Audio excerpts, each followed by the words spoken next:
wuxuu qaabilay danjiraha cusub ee dowladda Finland oo aanu saaxiib ka nahay wuxuu ka gadoomay waraaqihiisii aqoonsiga sida laga warqabana Finland waxaan lahayn xiriir dheer markaas waxaa laga wada hadlay sidii xiriirkii hore uu jiri jiray loo soo cusboonaysiiyo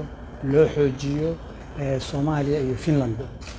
sida laga warqabo Finland waxay naga caawisaa xagga caafimaadka xagga tacliinta iyo waxbarashada iyo xagga muxuu ahaa hor u kacaba marka sidii loo dardargelin lahaa muxuu ahaa iskaashiga sidii loo horumarin lahaa marka intaas laga wada hadlay